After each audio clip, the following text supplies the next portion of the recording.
And Carrie Lee, I tell you, unbelievable on so many fronts here. Just behind me, the Hudson River. Typically, it's pretty choppy. Today, it was relatively calm. This pilot was able to glide that plane right onto the river. But then, of course, all the passengers had to get out, but it was only about 20 degrees outside. The water was 40. You can imagine just how frigid it was as these people waited on the wing to get rescued. But tonight, they're going to be all just fine.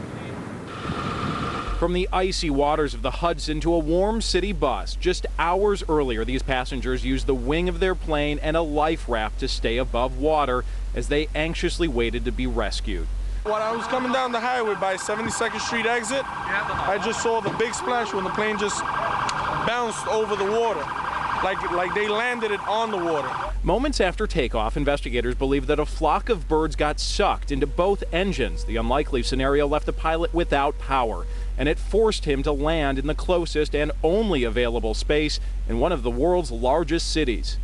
Looking out the window, my sister-in-law's house, it was coming low, too low, and all of a sudden it just hit the water and just started dialing 911 like crazy. We don't know how many people on that airplane. Many water landings end tragically, but somehow the pilot was able to gently set the Airbus A320 and its dozens of passengers onto a relatively calm Hudson River. We've had a miracle on 34th Street. I believe now we've had a miracle on the Hudson. The passengers scurried out of the doors, some onto the wing, others into a lifeboat, and there they waited, drenched, scared, and shivering until ferries arrived to take them to safety. Somehow, not one person died. I had a long conversation with the pilot.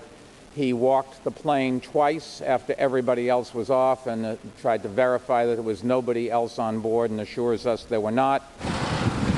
Relatives came to take some passengers home, and as night fell here, investigators began their inspections of the plane. They are preparing to pull the aircraft from the river, a task which will likely not end by daybreak. And the plane went in here, Midtown Manhattan, just behind me. But with all the currents today, it actually drifted quite a ways downriver. That is where the NTSB is tonight. They're going to comb over this plane and see if indeed it was a flock of birds that got caught in the engine. That investigation could take weeks, possibly months. We're live in New York tonight. John Atwater, Fox 29 News. Well, Dawn, it is already getting icy up here. You could probably see it best here on these bushes. Look at this. You could try to grab this.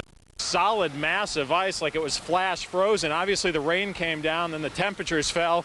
Look at the trees here. It's actually kind of pretty, but you can hear that cracking there. Luckily there's no wind. These branches aren't coming down. Out on the roadways, the cars are moving pretty good tonight. They're just pretty wet right now, but the temperatures are falling, so these roads could get slick. The crunching, the cracking, and the back-breaking response. Oh, it gets heavy and it's like you get really tired really fast and have to change clothes because they're all wet. The winter storm that swept through the Lehigh Valley Just a gross day. left a slushy, Icky. sloppy scar. Actually like hurt as it's pelting your face as you're walking through trying to find a parking spot. The day started off rather festive in Allentown. It does put you in the spirit. But by afternoon, It's raining ice and it hurts really bad. the work got difficult. A little bit of snow, dry snow, sleet, back to snow, and then to rain and sleet, hail. It's been crazy. Downpours eroded the early morning accumulations. Clearing the roads got easier, but with the rain came a fear. The rain might be helping a bit, but it might not help when the temperatures drop. As the sun fell, a glaze formed. Back roads are kind of icy. In a day that started with a slushy commute, ended with a slippery ride home. Hopefully, get a bite to eat, get home, and hopefully stay safe. You know, we started with about 2.5 inches of snow up in this area this morning. Now you can see it's all packed down with the rain. It's pretty icy, nothing you really want to be playing in tonight. And police up in this area say that drivers have actually been taking it pretty easy. They've had a number of accidents, but they really haven't been too serious. So that is the good news. We are live in Quakertown tonight. John Atwater, Fox 29 News. Nice shot. Lush greens, pristine fairways. Determination. Chop by chop, a windmill of duffers battle themselves to strong arm a swing. You're good. And sink a shot. Nice. Oh, yeah. And in the shadows of the Giants, anchoring himself in tiny shoes, is a 3-foot 6-inch rival. Yeah, I try to make eagles and birdies. He's got a brilliant game. Yes, he's better than most players that come out here. And even gives a few pointers. You give lessons because we stink. Kyle LaGrasso spends most of his days swinging a club. Great shot, go! He's worked on his stance. I just spread my feet a little wide. Tweaked his form. I have my club in my hand, and then I swing. All in the same spot. And still his parents wonder. I always thought he'd be a great baseball player. 1 stop, 2 stop, 3 stop. We didn't know how to teach him how to play golf. Why he's so amused.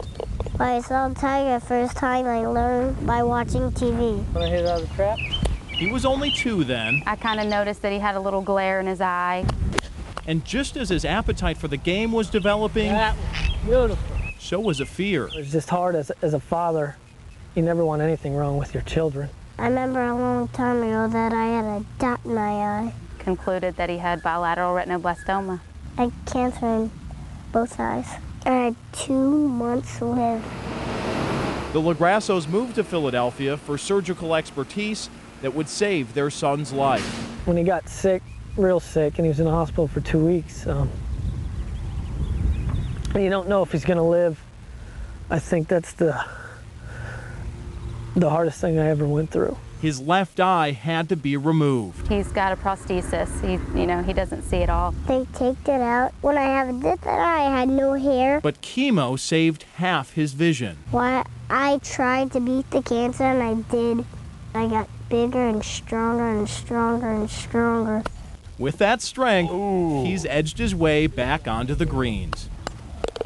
His sight is impaired. Put your good eye over the ball, buddy. But his skill hasn't suffered. He can hit all his shots pretty much right on the line, right to his targets. With all the energy of a 5-year-old, he still outplays most adults here. He's a little celebrity, but he doesn't know that. And although he's striving for a hole-in-one, almost made an eagle. He has already sunk the critical shot. There it is. I said, hey, buddy, you beat cancer. And there's nothing, there's nobody out there on the golf course. There's no golf course harder than what you've already beat. You got 3 great shots. You know what these are all for, right? Even losing his eye, we don't think that's going to hold him back in life at all. Birds, eagles. He's a trooper, and he'll continue to be that throughout his whole life. So. John Atwater, Fox 29 News. That was a beautiful